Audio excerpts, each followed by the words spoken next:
I would put maybe 10% of my focus in making sure the product is good, but it has to be good, but it doesn't have to be perfect. Whereas if something has to be perfect, it's the marketing, because the business success is going to depend not on the product, but on the quality of the marketing.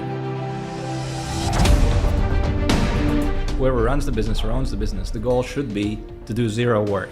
And it's like a moving target. You'll never get there, right? It means that you delegate it, that you hire additional people. With good copywriting, you can pretty much sell a product that doesn't exist. Whereas if the copywriting is not good, you could have the best product in the world and it still wouldn't convert. You know, all those social media followers are great, but an email subscriber still to this day is 10 times more valuable than a social media follower. Today, I have an amazing episode with the founder of iPhone Photography School, which is an online business selling courses, and currently they are at a run rate of 20 million this year. This conversation with Emil, the founder, is amazing. It's full of nuggets for business. It's exactly how much they spend on ads, how they make the money, how he thinks about creating winning offers, so that if you're thinking on starting your own course business, so you can know exact steps you can do and learn from a guy who actually has hundreds of thousands of clients online. So right now, let's go to the episode and have a blast. Hey, Emil. Hey. So how big is your iPhone photography school business? Well, we're hoping to reach, we're on track to reach 20 million in sales this year. And there's, I think, 38 of us around the world in the team, plus a whole bunch of freelancers in different countries. Man, that's so impressive, man. I saw your social media. You have 2.3 million on Facebook, 1.6 million on Instagram, almost 700,000 followers on YouTube. And how much of that money is coming from paid ads versus organic? The majority comes from paid ads. So if we think about the breakdown of channels, or actually how the business works, then paid advertising, specifically Facebook and Instagram, is where we get most of the leads, most of the new customers coming in. But then obviously we follow up with them through email marketing, which is a huge channel for us. And social media is, right there, I'd say behind these two, behind paid ads and email marketing. And the way we think about paid ads is essentially we try to run them at the highest budgets possible so that we more or less break even on the front end within the first 7 days or so. But through doing that, we can acquire a lot of customers, and then we deliver a good experience to them. And essentially that's how we build a customer list. And then the next time we do a promo, it's expensive to acquire a customer, but it's very cheap to send an email. And that's where we actually make the profit. That's where we make money for salaries and everything else. So we try to run this big machine at near break even, reach as many people as possible, and then sell on the back end. Quick feedback from myself now going through your funnels and your website. Your pages and the experience looks amazing. I just love it. Thank you. It's an ongoing process and always a struggle too. I'll be honest with you. Like, we go crazy on the details, on the experience, on the copy, especially the copy. And that's one of the critical things for conversion-based businesses online is the copywriting, right? How you present an offer makes all the difference. And with good copywriting, you can pretty much sell a product that doesn't exist. Whereas if the copywriting is not good, you could have the best product in the world and it still wouldn't convert. And in a business like this, where the margins are relatively tight, because all the money goes to Facebook, for example, it's critical that we squeeze as much money per visitor as possible. And good copy, and also good design, good UX, but mostly good copy is how we make that happen. And you said making good offers. And what are some of the components you have seen to move the needle more, so makes people buy more in the offer?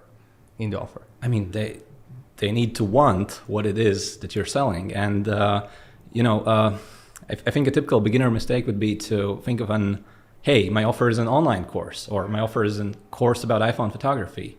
But okay, that's what it is, but that's not what people are buying. People aren't buying like 50 videos. They're not buying like coaching calls or whatever it is you're selling. They're not buying that. The only thing they're buying is the end result. And the result is how their life is going to be different and better after they've consumed your product. So on our sales pages, we don't really talk about the videos or video topics or what's covered in the course. We just paint this beautiful picture of how much better their life is going to be once they've completed the program. And that's what people actually want to buy. Amazing. And also you do bonuses. Have you seen a benefit in adding bonuses? Honestly, we haven't split tested that, so maybe we should. But the idea is Online courses are typically sold through sort of fairly standard direct response sales letter. And when I say fairly standard, it's fairly standard in sort of the old school marketing world. People often think that, okay, it's the 21st century, the attention spans are slow, very short. Like, who's going to read a long sales page? You need to present everything at the top. But we've actually have tested that. And at least for our business, for an online course, to actually sell it effectively, you need to tell a story. So you sell it through a story. And essentially the story arc usually goes like this, where you have an intriguing, attention-grabbing headline. The first lines of the copy are such that you pretty much effortlessly start reading. For example, our page says, "Apple won't tell you this, colon." And like, how do you not continue reading after that, right? And then essentially, you either present a problem, which is, the pain points or the frustrations the customers are experiencing, or you present an opportunity of how much better their life could be. And then your kind of course or your product comes as a solution to that. Then typically once the price is revealed and everything, then you start adding a bunch of bonuses on top of it. It's not a structure we invented. That's how most online courses are sold. And I think it's like in a certain marketing industry, which is the direct response marketing, that is actually the standard practice. Yeah, and I also like what Russell Brunson said. He said he has this idea of the value stacking, which I for sure you have heard. He was like, I know it's cheesy or sleazy, but people just buy more when they see these value stacks, right? I think they do. And I mean, a lot of this comes down to certain persuasion or influence techniques. One thing we always do is, and again, you could say that this is sleazy, but it just works, is we anchor, like before we introduce the price, we compare it to something of a higher value. For example, our sales page will generally say, you've already spent 1,000 euros on your iPhone. And then we plan the 1,000 euros number, and then the course price is revealed, which is like 49. And that seems very small in comparison because the previous number in their head was 1,000. And there are numerous psychological studies that would support this sort of conclusion. And we try to use that in our sales pages. Another one is social proof. If you have a lot of customers or a lot of followers, make sure to mention that on the sales page and so on. But there are a lot of these techniques that help people make the buying decision. And yes, your goal as the marketer should be to get as many people who are kind of on the fence to jump over that fence. And I think it's perfectly ethical as long as you do your best to also deliver a good product. Amazing. I love how you said that. And what is like one thing that came to mind when I was thinking about what we're going to talk about was, let's say I'm a new person who made a new course. And that's what many people do. They make a course, and then the problem is how to sell it. Right. And what would you do if you don't have your iPhone photography school, but you made a new course? How would you start promoting it and selling it? What would you do? Like, what would you be your... Well, first and foremost, I would do everything I could to learn marketing, whether it's from, NJ Media or resources elsewhere, but it's all about marketing, a business like an online course, but really any new business. Like the number one problem is getting those sales, getting those customers. So I would put maybe 10% of my focus in making sure the product is good, but it has to be good, but it doesn't have to be perfect. Whereas if something has to be perfect, it's the marketing, at least initially, because the business success is going to depend not on the product, but on the quality of the marketing. And it's a strange thing to kind of say, but that's really how it is. And so number one, I would do everything I could to improve my marketing. And I'd focus on two things. One would be the conversion rate, so making sure that the page converts well, and that's essentially learning copywriting, making sure that what you're offering is something that people are actually interested in buying because they want that positive end result. And then you have to make sure that you present that story in a compelling way. And then the other thing would be getting traffic, right? And there are several ways to do this, but all of them become easier if the conversion rate is high. So the most important number is the conversion rate. But essentially, if I had some money, like let's say, if I was ready to invest a little bit of money in experimenting with ads, I would definitely do that. If I was literally starting with $100 in the bank account, which is actually how I started, then I would have to grow the traffic organically somehow. And I think today the easiest platforms to do that are the short form videos, specifically TikToks and Reels. We see a lot of success with Reels organically. we also see a lot of success with TikToks, but those people don't really buy for some reason. So I think it's because they're so much younger. But yeah, that's how I would try to build an audience. Essentially, create interesting, engaging, fun, educational content, put it out there, then try to direct a part of those people to the website. Try to build a mailing list in the process, because all those social media followers are great, but an email subscriber still to this day is 10 times more valuable than a social media follower. And I know it sounds crazy. I know nobody thinks they read emails, and yet that email subscriber will always be 10 times more valuable to this day. How many subscribers do you have? I don't know the number on top of my head, but it's probably around 400,000, maybe slightly more. And actually I think about half of those are paying customers. So the interesting thing about our funnel is that essentially our funnel is the simplest funnel in the world. And if you read a marketing book, they will often say, oh, don't try to marry on the first date. You need to warm people up, build a relationship.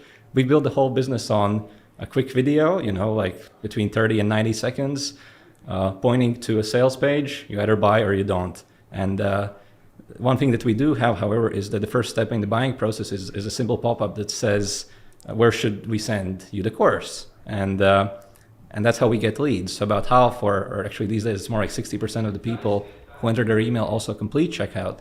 But the other 40% who change their mind, they still become leads. I loved it. I went through it. I was like, I click on the button to buy. It's like a big button. I click on it. It's like, where should I send the course? I was like, okay, I'm going to write the email. And then it's like the checkout. Yeah, exactly. I loved how you did it. And so let me get it straight. So if I was starting out and try to sell my course, first thing I do, learn marketing. Second thing I do, think about my offer. So the dream outcome, the copy, everything. The third thing, I need to get traffic, which is organic and paid. Right. If you have money, probably paid is quicker. Yeah. If don't, organic. And then what would be the price you would think about? Your first course. I mean, it depends on the industry, really. Okay. By the way, we forgot to mention affiliates. I think if you're starting out with no money, but with a lot of energy, getting affiliate partnerships is another relatively simple way to actually kickstart a business. So that's one to add. But if it's a hobby industry, and iPhone photography is a hobby, learning guitar would be a hobby, something that people do for fun, I would price it probably somewhere in the $49 to $99 range. We were at $99 for a long time, but recently we actually started testing the price, and we found that we could actually make more money at $49 for iPhone Photo Academy. Not 99. No, 49. Wow. And that's despite the inflation, and 49 being essentially nothing in the US still. Somehow the math just adds up for us there. It's really an impulse buy, right? Mm-hmm. Whereas if it's like B2B, and let's say the offer is more like, okay, implement this business strategy, and that's going to grow your business significantly, and you're going to make a big return, I would think probably $1,000 or perhaps even higher, depends on the industry. Would you run direct traffic to that page? No, because that's a great question, by the way. So the reason why this approach that we have, which is direct traffic ran to a sales page without much of a funnel in between, the reason it works so well for us, I think, is because that price is so low. Because at such a low price point, the advertising platforms, they get so much data, so they can optimize those ads really, really quickly. Whereas because the campaign is optimized for conversions, and essentially if you think about what that ad platform is, it's an AI model that uses those conversions as data for, hey, optimize for this, find me more people like this. But and at 49 it works really nice, because if we spend let's say $2,000, that's really plenty to test any offer or campaign or anything new we want to test, right? Whereas if you have like $1,000 product, and if you optimize that for the $1,000 sales, the system, the algorithm needs a lot of conversions, right? So how much money are you going to have to spend on that? So that wouldn't work so well, I think. For us also, to give quick reference, like we run ads to a landing page where they just opt in to get a video. And that video explains what we do, and then we want them to book a call. Yeah. In our case, we're optimizing for the cost per lead. Then we need to optimize for cost per book call. Then we need to optimize for people who actually show up to the call, like shown calls, which is a different number. It's so weird. We had one campaign, super cheap leads, super cheap to get people on the call. but like they don't show up, like 10% show, which is crazy. And that is a challenge because if you optimize for leads, there's no guarantee that it's the same type of people who become buyers, So you actually, because those advertising platforms, they'll give you exactly what you want at the lowest cost possible. So you'll get the lowest cost leads, but maybe they're just tire kickers, Exactly. That's why we now develop this system, how we weekly check the cost per acquisition in a given campaign so we can see it. Also, not doing like we're doing... I have an idea for you. Charge $10 for the call and optimize for that. Yeah, like a paid call, right? Yeah, just very cheap. But if they're not going to spend any money, they're not going to book the call. But if they do convert, let's pick like $9, something really cheap. But if they do convert to that shows that, well, first of all, they're more likely to show up. But also, you're going to be feeding the Facebook algorithm data about people who are actually willing to take their credit card out. And actually buy something. Yeah, and it's cheap, yes, but still, it's going to be, those leads are going to be much more likely to then convert to your more expensive offers. What would you aim to get your CPA in the Facebook? Like, how much would we be willing to pay for this €9? What would be the target for you? I mean, it depends on your backend and how much you're going to make of these people. I can't give you that answer, but you're going to be able to break even? No, you're going to lose money on those $9, I think, but. If you have several products, at different price points on the back end of that, you could easily find that this $9 customer, then actually that the average person who books a $9 call, maybe they bring in, I don't know, $100 within the first 7 days. That's possible, right? On average. Yeah. And if that's the number, I try to about break even, let's say, in the first 7 days or so. And then whatever's after those 7 days, because you still have an ongoing relationship, that would be where you would get the profit or the expenses for the business and so on covered. Yeah. Okay. Interesting. That's very interesting to maybe run an ad to buy a call. That's interesting. I haven't thought about that. Okay. Cool. To give a reference to people listening, because I think most people will think this is crazy. We spend 20,000 a month and we get 100,000 a month, roughly, like last 3 months. And how much from, let's say, your run rate is probably at 1.6 million a month right now? On the on your revenue business side? Yeah, on the cash side. I mean, the months are different. It's a bit seasonal, and our best months are always November, December. Okay. So it starts with Black Friday, and then everyone gets new iPhones for Christmas, and around New Year's, it's just printing money for those 2 months. But and then the rest of the year is a bit slower, but still. So the run rate, I think it's closer to around $1 million now in the summer months, which are the kind of low season in a sense. And how much from that $1 million is ad spend? Like 700,000 maybe. But this is what people don't understand, I think. Or this is what you're saying right now, right? No, Mark Zuckerberg makes more money off our business than we do. There's no question about that. Exactly, right? Yeah, and this is crazy. And yet it's I mean, that's the strategy we've chosen. We essentially try to buy up all the paid traffic in the niche, and it also helps keep competitors out, by the way. Spending more money on ads, right? I mean, how do you compete against our ads? Because we optimize them forever. But yeah, that's the idea. Like, and it seems crazy. And yet, if we didn't have this strategy, okay, maybe we would make more money per ad or per new lead or something, but we wouldn't make more money overall. Absolutely, right? So it's like it's an online course. It doesn't really matter how many copies we sell. I mean, sure, there's server costs, but they're mostly negligible. There's customer support, but we've become super efficient at that. We only have 2 people in customer support. Only 2 people? Only 2 wow. people. Yep. That's low. I thought we have way more. No, it's super simple. And the business is like, we just had a tour of your office, and it's nice and it's impressive, and so many people and so much equipment. I just sit on my boat and check Slack, but the point is, because we're pursuing this strategy, we reach as many people as possible. We build a big global brand that looks kind of scary from the outside. You're not going to want to compete with iPhone photography school. In fact, we've had potential competitors tell us, "Oh, we looked at that and we went for video, or we went for something else." Has anybody tried to buy your business?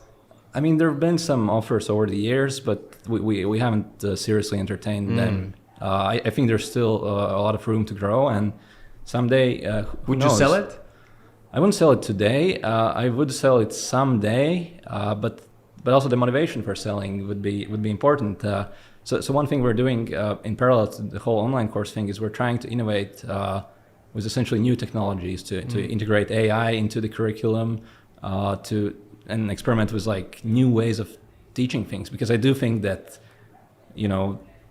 like the online courses as we know them, they've been growing for the last like 20 years or something, but they're probably at the peak, if not at a slight decline now in terms of where this industry as a whole is, I think. And, in the future, if you think about the AI and where this is going to take us, I think a good analogy is how in the past, like 100 years ago, everyone was working in the fields, everyone was strong and so on. And then technology comes, automates all the work, and everyone becomes kind of weak and, sitting in an office. And I think the same thing is probably going to happen to the brain, unfortunately. And really, if I think about the best learning experience 5-10 years from now, it is where you don't have to learn or take a course. Because if you think about it, the camera has a whole bunch of sensors. It knows where you are. It has different camera angles and so on. And that's today, think about things like Apple Pro Vision and where that's going to take us.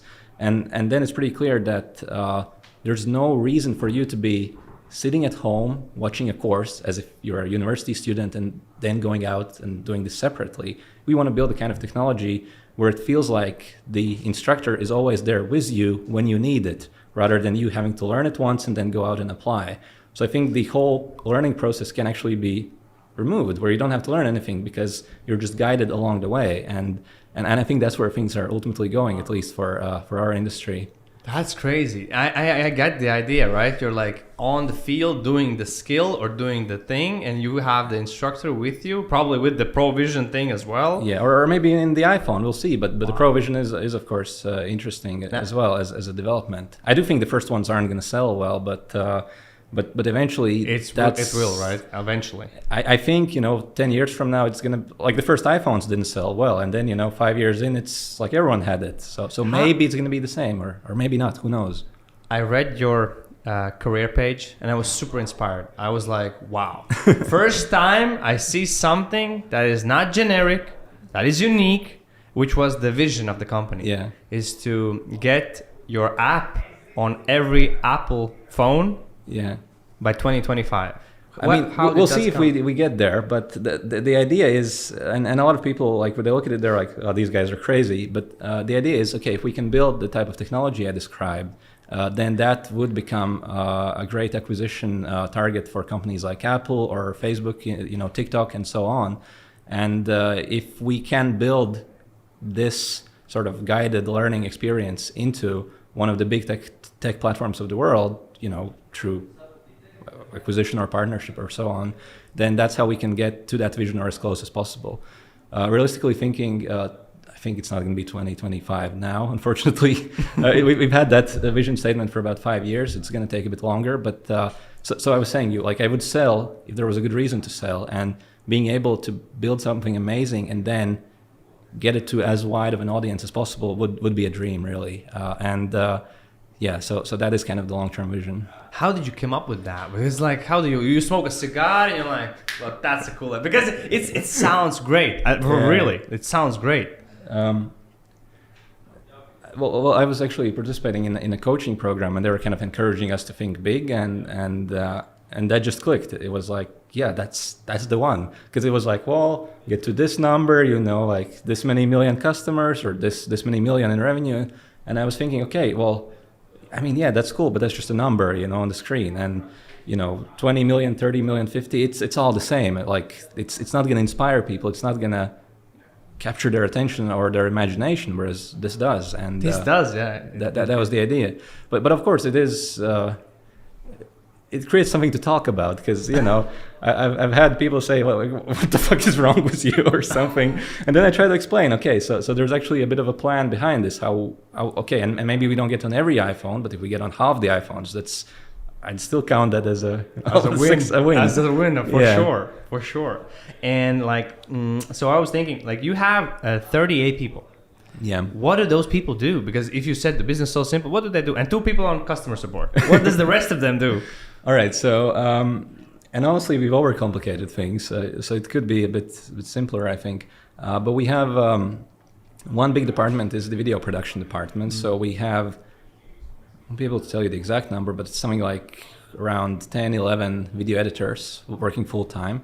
And we wouldn't need as many, but we had this perhaps silly ambition to create the most beautiful courses anyone in the world is making, and we are there. So in terms of production value, what we try to do is we essentially design, like every video in our latest courses is such that it's well, number one, it's an artistic project for the person working on it, and it's a direct lesson in the topic that's being taught, but the whole thing is also an indirect lesson in aesthetics, in color grading, in what's possible. So we're trying to describe the topic directly, then we're trying to show that topic through video, through composition in video shots and so on, and then the whole thing is put together in a really interesting to watch, engaging, creative edit. And that's probably a silly business decision, but it's it's cool, and we're happy we have that. So we have really, really high production value videos, and they're not in the studio, right? So we go out there in the field. We have a production team that will go to like a different country each time, or several countries sometimes, and just run around the fields with the expert and actually show the process of photography as it happens in the field, in an uncontrolled environment, which is, that's difficult. We're sitting in a studio, we know the lights, everything's controlled here, but in the field, anything can happen, right? And that just, it adds to the fun and to the realness of the experience, but also to the complexity of the production, obviously. Okay. Then we have developers. So we have backend. We have so one decision we've made some years ago, which has been both a good decision and which also slows us down actually, is that all our systems are custom essentially, or almost all of them. So it's like a custom learning platform, custom checkout platform, and we can build it exactly how we want to, but we're not as agile. So if we were on something like ClickFunnels, for example, we could just move around pages quickly. One person could do it, and we could test very quickly. But this is much slower as a process, unfortunately. But we can build it exactly how we want it. So there are pros and cons to that. So we have more than 10 people in development. 10 people. There's more. I don't even know the head count. It's such a bad leader, right? But there's a bigger iOS department as well. So around 5 people there. So. Then we have a lot of backend, some front-end developers, a couple of designers. Then there's an administrative person, some people in leadership, and then there's the marketing team as well. How big is the marketing? How many people in paid ads and how many in It's not a lot. We're still trying to grow it actually, but it's one of the smaller teams. Oh, really? It probably should be a bit bigger because honestly we're slightly underutilizing what could be done there. But if we count, there's 2 people on social media. There's 1 in paid ads. Only one person? Yeah, 1 in affiliates, 1 project manager. I think that's about it. But then I got a couple of people like me and the CEO also. We also participate in marketing quite a bit. I also read that you're not the CEO of the company. No, I'm not the CEO, thankfully. Why this decision? To make my life simpler and better. But yeah, so I'm very lucky that, and it's been... And I still work there, I do work shorter days now, which I'm very grateful for the opportunity to do so. But yeah, usually I'll work like maybe 4 or 5 hours a day as opposed to, the full work day, which I used to do for many, many years. And there's a very capable CEO who was a developer for us for many years. And, at some point, like an opportunity freed up for him to become the CTO. And like within 3 months, he totally turned around the development department. Everyone was like, super impressed. No one had seen anything like that. It was like, oh wow, well, what if we did this to the whole business? So I made him the COO. So he was in charge of operations and processes for a while. Same thing. Then I was like, okay, well, I'm just in his way, and now he is the CEO. But my role is officially the creative director. So when it comes to like some nuances in let's say marketing, copywriting, or the content itself, the photography, the visuals, then those are kind of my strengths. But I essentially serve as an advisor on these topics, marketing, copywriting, the visuals, and that's about it. And he runs the company, making sure that essentially it all runs. And yes, I also participate in process design and so on. But it's I'm very happy that for the last year or so. It's become so that everyone else does the work, and I'm just there sort of making sure that the work happens along with the CEO. And one thing I've started doing is actually going on walking meetings. So, I have several meetings per day, and I'll just put on my AirPods and just go for a walk and have the meetings that way. And so that's half of my work day now. Sounds great. I'm also like, man, I also could do that, but I'm probably too young in that case. You're not too young to walk around. Not about that, but like stepping out of it, right? Because, yeah, it's not easy. I think it's a great goal, and what it does for you is if you're always in the kind of day to day in the grind, you're like focused on the trees, but you don't see the forest, and. What happens is, this gives you more perspective. Obviously, it gives you more freedom, higher quality of life, and so on. But also, it's, at least for me personally, like if I was like tired, exhausted, I'd be like, oh, a new project. Nah, we don't want that, right? Whereas now it's like I can be more ambitious and think more clearly, because ultimately, as the kind of head of the company, the biggest either contributions or the biggest negative contributions you can create are going to be the quality of your thinking and the quality of your decisions. You can pick the wrong strategy, everyone executes it perfectly, but that was the wrong thing to do. So the best thing you can do as the person in charge of strategy is actually just make sure that strategy is sound and that the right decisions are made, and so on. And it's easier to do that if you have a bit more time to think and a bit more perspective, and if you're not just exhausted yourself. That's great. That's good. Great feedback. Now stepping back, I guess a lot of years, and this question is a little bit like, I would like to hear what were the things you did, what the biggest things you kind of changed in the business to go from when you started to 100K a month, and then what were the biggest things you kind of changed to go from the hundreds to 1 million a month?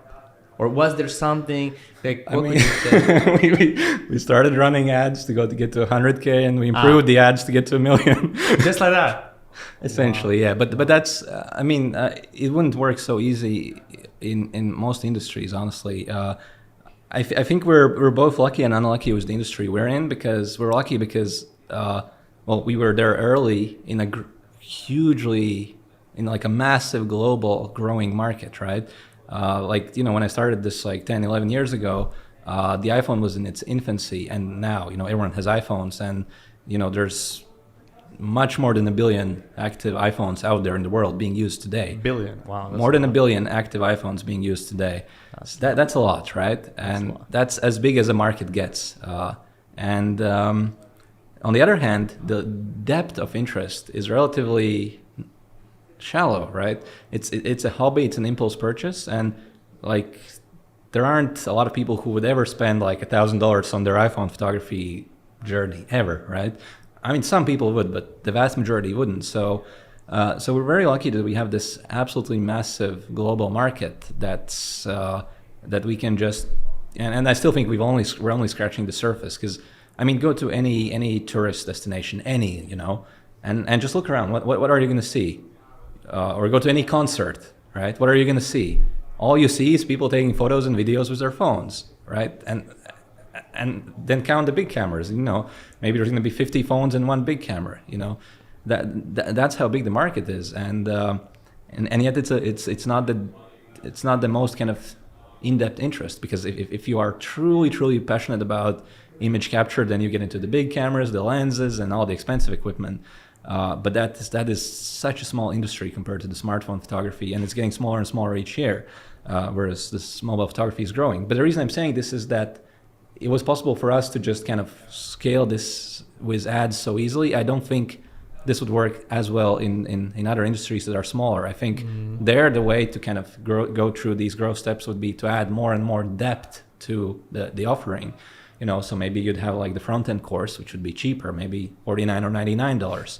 Maybe there'd be like the in-depth course for, I don't know, $500. Then maybe there's like a team of coaches, and it's like $1,000 a month ongoing coaching program. Yeah. But you would try to add more and more and more depth to the funnel to essentially get as much value out of those leads as possible.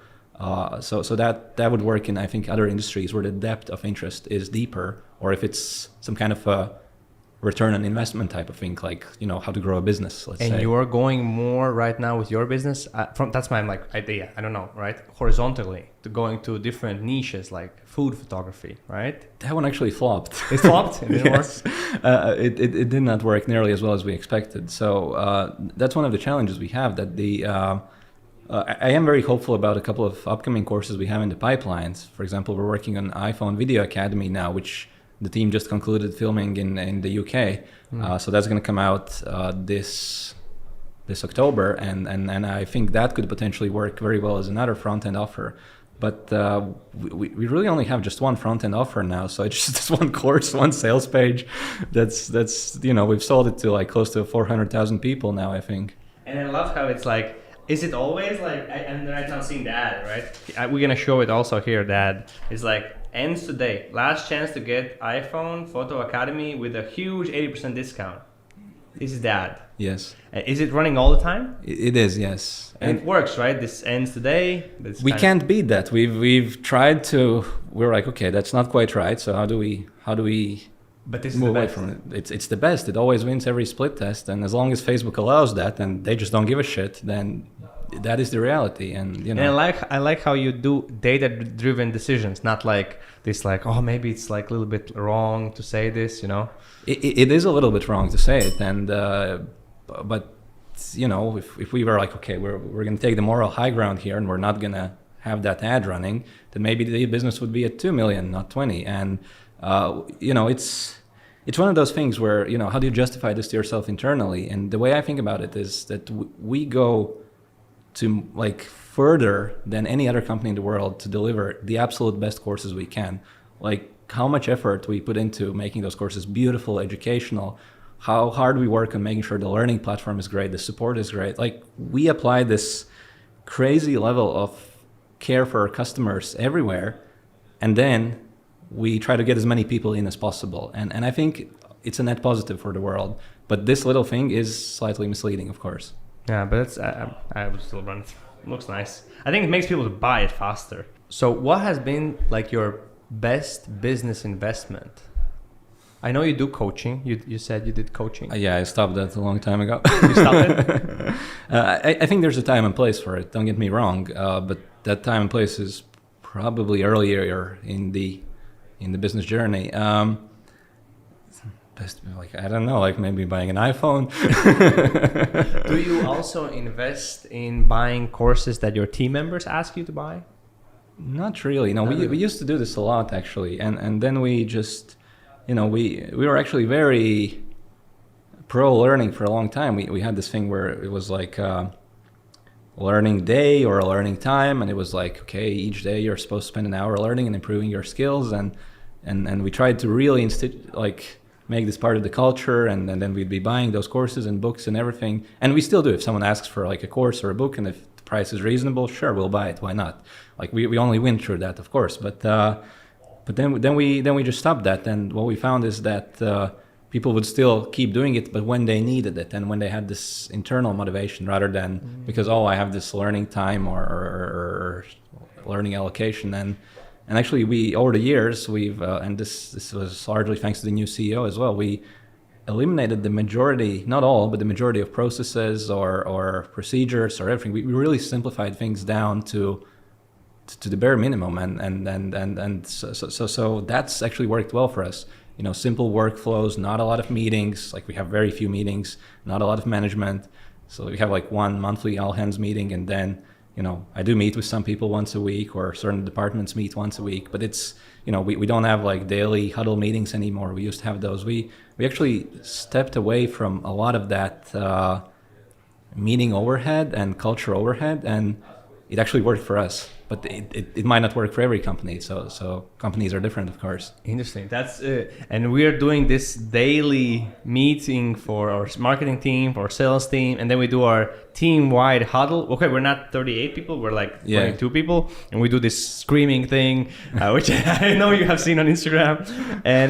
But the thing I'm thinking about when I hear this is how do you make sure that the people are actually doing the work? Right. That's the problem, right? No, you need some kind of a workflow, because if there's nothing in place, if it's just like everyone go do their work whenever, whatever, in a remote team, where there's infrequent communication, like people are gonna kind of take it easy, Well, they'll do something eventually, but not much, not very fast, right? That is the natural human tendency. Of course it is, right? Well, one thing we do is if someone is like genuinely lazy, or if they really don't want to do the work, like, well, we let them go. But that still leaves most people who would still kind of take it easy if given the option to do that. And then it's important to have some kind of a workflow or some kind of deadline, essentially. And the systems are different in the different departments and so on. But for video editing, for example, we just have a formula that based on the video length, it'll calculate how much time is given to edit that video, and that's it. You have this many days, that's the deadline, and you're not supposed to miss deadlines. So we're very strict actually about deadlines. Or for example, in development and marketing projects, we work in the Scrum methodology in weekly sprints, and there the team itself commits, all right, this is what's going to get done within this time period. We think it's reasonable, and then they have to deliver that. And it is important that there are, like, deadline discipline is important. That is critical. It can't just be, I'll do something when I feel like it. That doesn't work, obviously. You have that also for yourself? No. Because I made it like last month I also put like I was like always tired, like we put the projects, I don't put the deadline, I put like this needs to be done. A month goes by and like from 20 things maybe one is done. Yeah. And I'm like, what the fuck? I'm gonna like every week there's need to be your goal and it needs to be done. And I put it for myself as well. Yeah. And then shit happens in the business and I was like, need to do this shit and then this, and I'm like, okay, I'm gonna work Saturday, Sunday, and I'm gonna finish it like what I said I'm gonna do.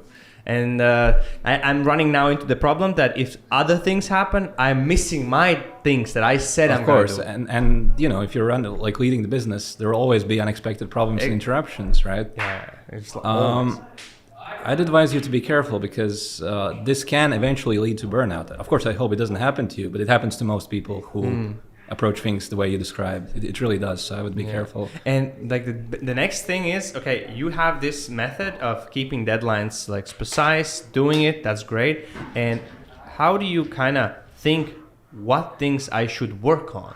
Because like working on the right thing and like in order, you know what I mean, right? Okay, so for me personally, the goal is that I shouldn't be doing any of the work, and that's it's always a challenge because if there's something new or something you're trying for the first time, often I'm still the person who ends up having to do that. But I think for whoever runs the business or owns the business, the goal should be to do zero work, and it's like a moving target. You'll never get there, right? But okay, when I say zero work, it doesn't mean that this thing doesn't get done. It means that you delegate it, that you hire additional people. You find someone else whom you train and trust that they'll do that. Then you keep checking in with these people. But the goal should be that the person, who owns the business or who runs the business, they shouldn't be doing anything directly. Obviously, there's still meetings, there's coaching, there's reviewing other people's work and so on. But there shouldn't be any direct work. And then that leaves obviously priorities for the company as a whole, right? What should this department be working on? And there, probably a key thing to remember, and it's still a mistake we make to this day, but we've made it a couple of times recently, so we're hyper aware of it now, is that every time, like the number of good ideas that you can think of or that someone could present to you or that you could imagine, that's endless, right? You think of an idea, this needs to get done, and then you have 20 of those, as you said. Exactly. And they're all good ideas, right? But every time you say yes to anything, you're saying no to everything else. So every time you say yes to one thing, you're saying no to everything else. So in reality, every time you're like, okay, yeah, let's do this. Of course, we need this improvement. Okay, we need this improvement. It's a good idea. What are we saying no to if we choose to do this? And that question has to be asked every time. And through that, you're going to probably understand that actually, okay, there's this long-term priority. Maybe it's launching a new product line. Maybe it's some new marketing funnel or system or something like that. Then, maybe it's been on your mind for like the past year and it hasn't been done. Why? Because you said yes to a lot of other things along the way. Interesting. But regarding the course and making a course, you're still in the face of some of them, right? I think the main one. I am the face of the iPhone Photo Academy course, though we are going to have to re-record this at some point, probably next year, because it is a couple of years old now. And so, yeah, every few years we do need to re-record our courses because technology changes. But now, thankfully, I'm at a point where other people record the courses, other people organize the productions, and I just advise them on, okay, I think we should work with this expert, and other people find them. So I sort of serve as an advisor at some key steps in the process, but I no longer have to run around the fields, even though it's a lot of fun. But if that's what I'm doing, that's the only thing I'm doing. So it's better if other people take care of that.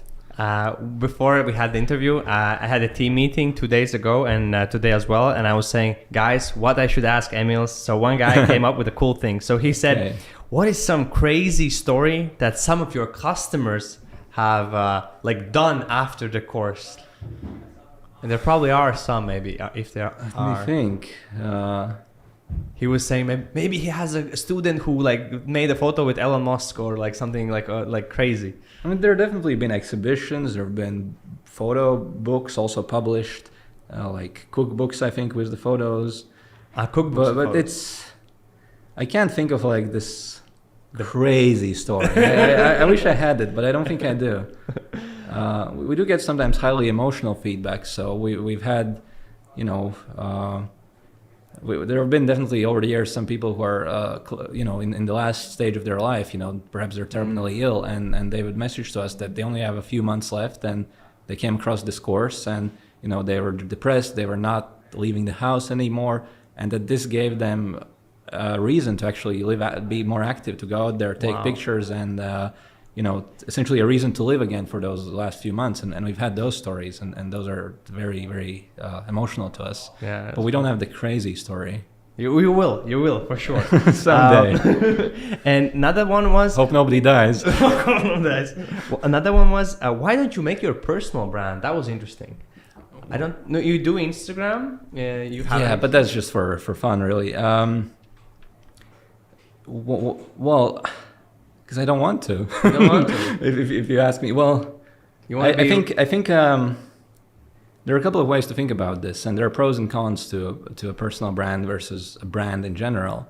I think the biggest benefit of a personal brand is that it's, as long as you live, it's always with you. So a business could go bankrupt, or you could get sued or something. Something could happen to the company, and then you're left with nothing if you don't have a personal brand. Whereas if you do build a personal brand, it's always going to be you. You're always going to have that following. And, if you lose your business, you could still get some speaking gigs or whatever, So there are opportunities that come from that. But all of this only happens as long as you keep hustling, right? If you stop, then, well, what good is your personal brand, right? It's literally, you are the brand, you are the product. Whereas with a company itself, those live longer, and they're generally more resilient than any individual. I think if you build a great company, that's gonna way outlast the founder. That's the goal, at least, right? That if I get hit by the bus tomorrow, hopefully not, but if this happens, then iPhone photography school can keep running, whereas my personal brand can't. Or another benefit, of course, is that if and when a time comes for a great acquisition, then that's where all the money is made. So the way true wealth is created and is obviously through capital growth and then selling that equity in the business or making it go public in a stock exchange or something like that. But the biggest potential for wealth building in the world is in building the equity value of a business. And that you can't sell your personal brand, right? But it's always with you. So there are pros and cons to it. But I also think it depends on the personality. Perhaps for you, a more outgoing personality, it's a perfect fit for you to have a strong personal brand. Whereas I tend to like things quiet, so maybe it's not on such a boat. Just somewhere where no one bothers me. Well, not it's not so bad, but I am more of an introverted person, and always being in the spotlight would be a tiresome experience for me. Interesting. Okay, let's go to the next one.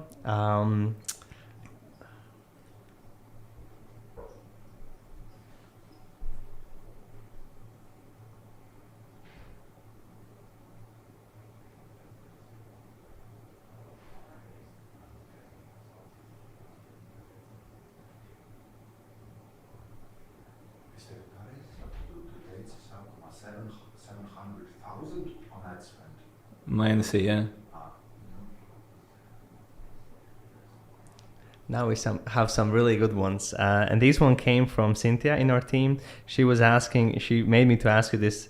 How do you deal with complaints? I know you have a few probably because you have a great rating in the company. How do you deal with complaints, and how many people use the money back guarantee? Okay. So the money back guarantee is used by typically around 4 to 5% of people. I think depends on the product. That's just that, as long as the conversion rate is increased. And honestly, we haven't tested it, but as long as the conversion rate increases by more than that, then it's fine. It's just, maybe if we sell 10% more courses and then 5% is lost on this, why not? And we also don't want people with bad taste in their mouth. They change their mind or they don't like it for whatever reason, then of course they should get their money back. It's good for them, good for us, right? No bad feelings created.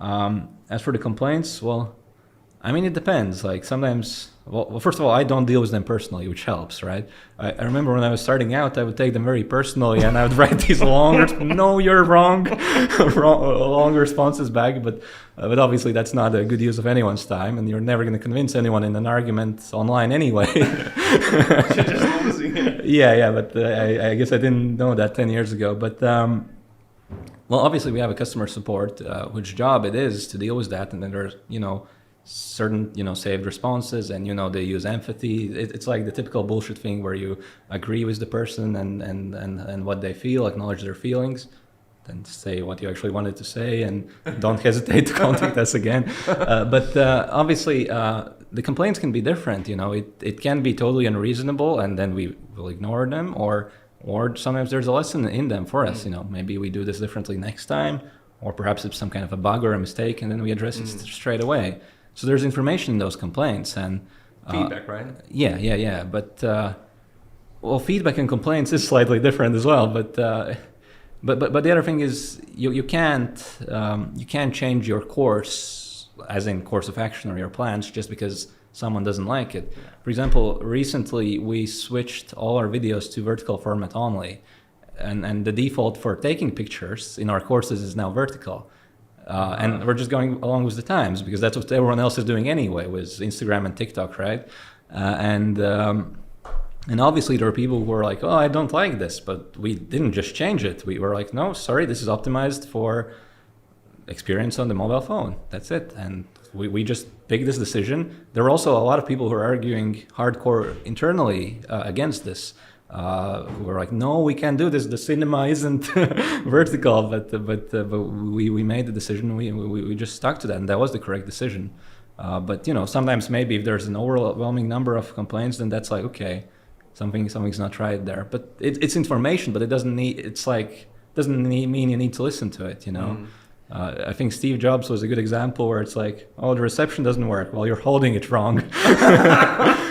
And that's always a ridiculous example. But the point is, if you're never going to please everyone, right? So you got to kind of decide what's important to you as the company and try to do good for the customers, but you can never please everyone. Quick 2 stories, which is it will be relevant. We went to these Balthazars to film people who own homes and asked them what they do. The first guy who answered us was a guy who worked in Apple developing the iPad. Wow. He was developing the iPad. We met him. He now bought the home in Latvia, and he moved to Latvia, which was really interesting. And the second story was I sometimes drink whiskey in evenings, and then my wife knows if I'm in my computer, I'm sometimes going through the comments and I'm like answering them, I also don't like it, and I also don't try to not watch it. But when I do, I'm like trying to prove them wrong or to give like some, like this. But it's never good. So it's always bad thing to do. I mean, it is more of a personal brand for you as well. So I never respond to comments personally, actually. But they never comment on ads? Do I ever comment on ads? I mean, people comment on ads, right? Of course, all the time. Yeah, there's like hundreds, and probably there's some also not so nice.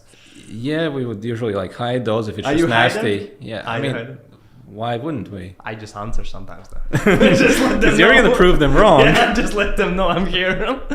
We had oh my God, you couldn't imagine.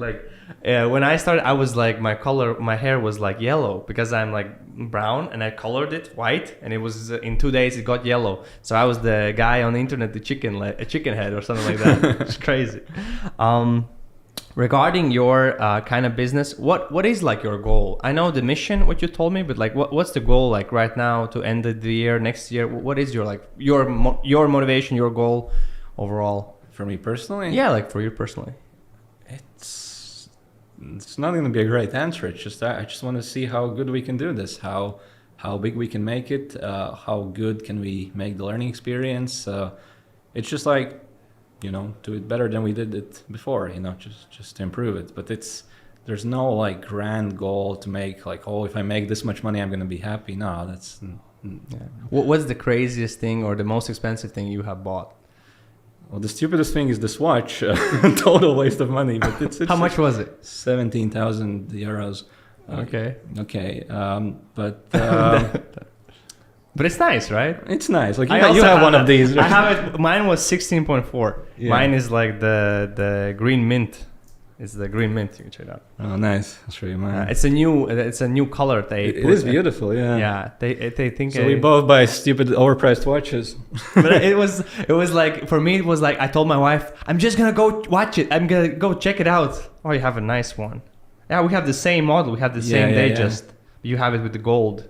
Nice. Looks nice. But otherwise, you have the right clock. Is it the right clock? What do you mean? So mine never shows right.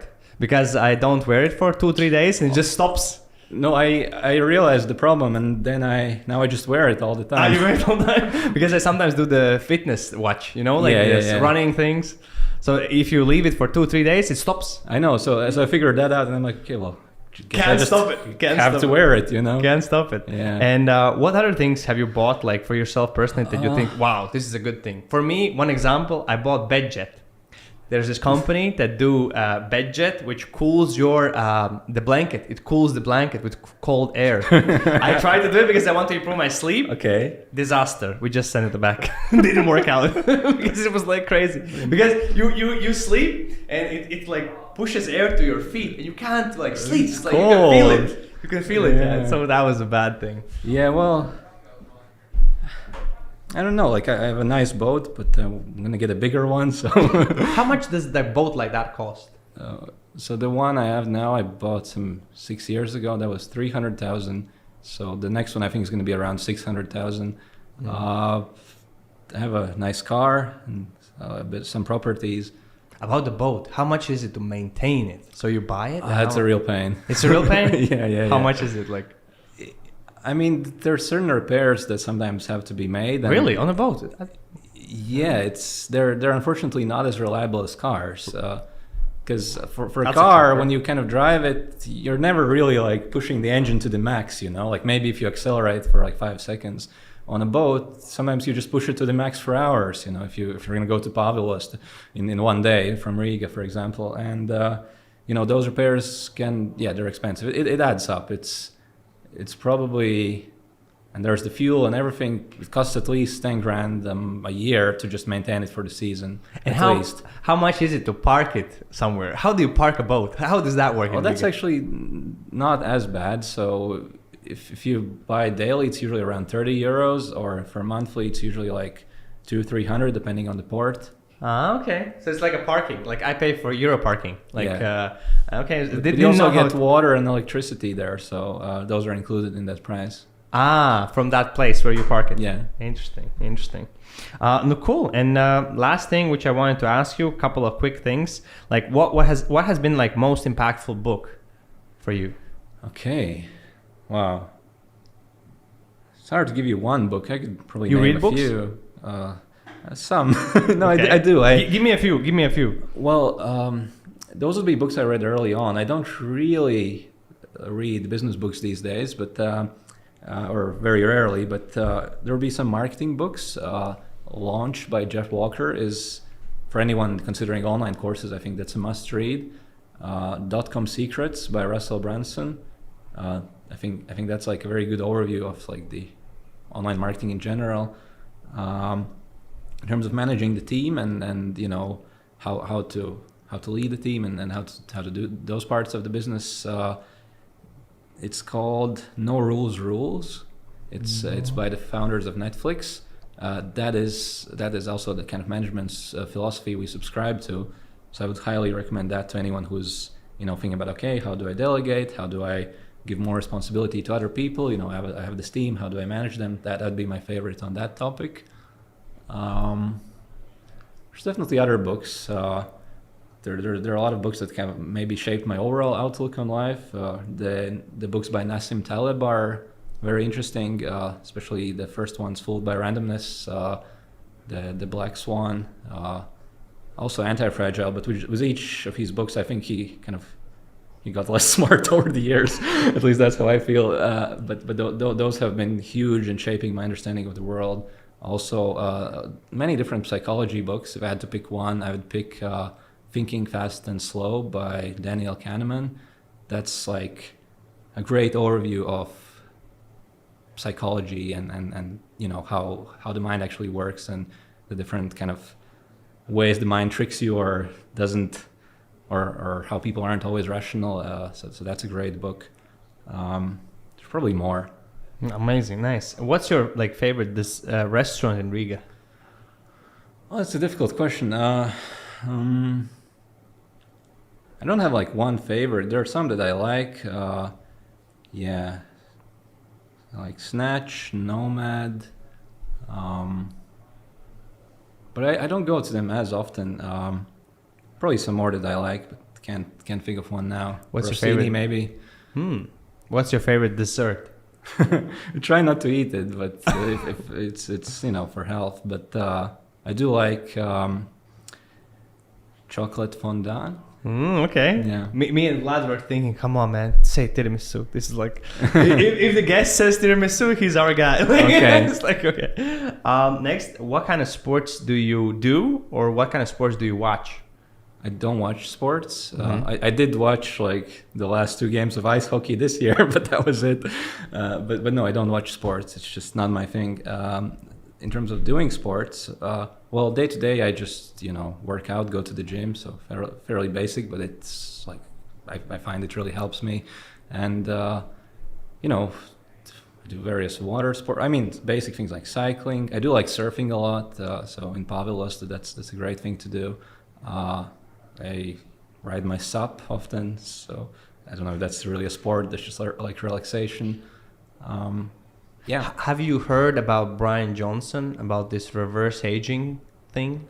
Not really. Tell me. He has a a thing which is called Blueprint. He documents everything he does, and his goal is to live the longest as possible. And he's trying to reverse his aging. He has done it now. He ages at 0.0 per year in the kind of things. And he has this amazing diet, which you can do yourself as well. And he exercises 1 hour a day. And today and yesterday in the gym, we also tried some of these exercises because he does the same routine every day. Yeah. Like the same thing. And some of them we couldn't even do. It's sort of sketchy. I can't even tell you in English what they are, but they're terribly hard, not easy. Okay, let's go to the next one. What is the person who has influenced you the most in the most positive way? Yeah, there's one person who comes to mind, and this was a mentor who was in my life at a critical time. Obviously, I could mention my parents who kind of put me on the they put the right foundation in place, with education and upbringing and so on. So mom and dad would have to be mentioned, of course. But in terms of business success, there was a guy in Thailand who actually became my mentor for a few months, really only. But that was at a critical time in my life. So what happened was that this is kind of like the famous origin story of iPhone photography school. But this was maybe 9 years ago or something. I'd recently graduated from university, and I was working on iPhone photography school, which was a blog and an email newsletter at the time. And I was just making enough money to not have to go get a job. So it was maybe $1,000 on some good months, $2,000, but more like $1,000 in most months. And that was just enough so I wouldn't have to, go start a career. So. And that was really pissing my mom off at the time. But I was like, no, I'm just going to do this blog thing. And then I was reading online, and a lot of people who were at a similar stage in life, they would go to Thailand, to Chiang Mai specifically, to just, hang out. The internet was fast there already back then. was very cheap. I still remember you could buy like a meal for $1 on the street, and probably costs like $1.50 now. but yeah, so it was very cheap and sunny there, and so on. I remember I was living in this hotel with a pool for $300 a month, so that seemed like a good deal. And so I went there, and the idea was that I would kind of hang out with other people and maybe get some new ideas. And the very first person I met became my mentor, and he had done many multi-million-dollar launches online back then already. And I kind of explained to him what I was doing, and showed him my website and so on. He was like, "Well, you've done all the hard work. You have this audience. You have an email list. Now you just have to launch a course and make some money, And I was like, "Yeah, well, I'm thinking I'll make an ebook. I think it'll be ready in 6 months." And he was like, "No. You should do the launch this week, and then if someone buys, if enough people buy, then you make a course." And that was literally his advice. Create the marketing. And if enough people buy, you'll actually make the course. If not enough people buy, then you don't have to waste all that effort making a course. And I thought that was like a crazy idea. Like, how could you do this? This can't be legal, right? But I did it anyway. So I actually implemented Jeff Walker's product launch formula, so described in the book Launch, and created some marketing videos. And when people would log in, they would see a video where I just said, "Hey, thank you for buying. The course starts next week on Monday." That was it. And I thought people would be pissed off, but no one was actually. And it's actually funny because when this happened, like some affiliate payments got delayed, and I was in Thailand, and I literally had less than $100 in my bank account. It was just all down. I was like waiting every day. When is the affiliate payment going to come in? And it's just not coming in. And like a couple of hours before the launch, and I was going to kind of put it together on WordPress and everything, and there's some bug, and I just couldn't fix the bug, right? And I realized, okay, I need to purchase Kajabi, because I promised everyone that the launch would happen at this time, and the whole list is kind of waiting. And then I had to call my dad to borrow $100 to buy a month of Kajabi, and this was literally like an hour before iPhone Photo Academy went on sale. And then when we started selling it, when I started selling it, there was no one else. It sold $22,000 in 5 days, and wow. that just changed everything. And then over the coming months, this guy kept mentoring me, and he was very happy to mentor me, because I was, whatever we talked about, I would go and implement, and I would sit there late in the evening when everyone else is gone, and I would be at my computer working. And he had, given a lot of business advice to a lot of people, and they always were like, yeah, whatever. And I actually did the things he told me, and it was very rewarding for him, because he actually saw that it made a difference, and it made all the difference in my life. So that was like a key person who... Are you still friends with him?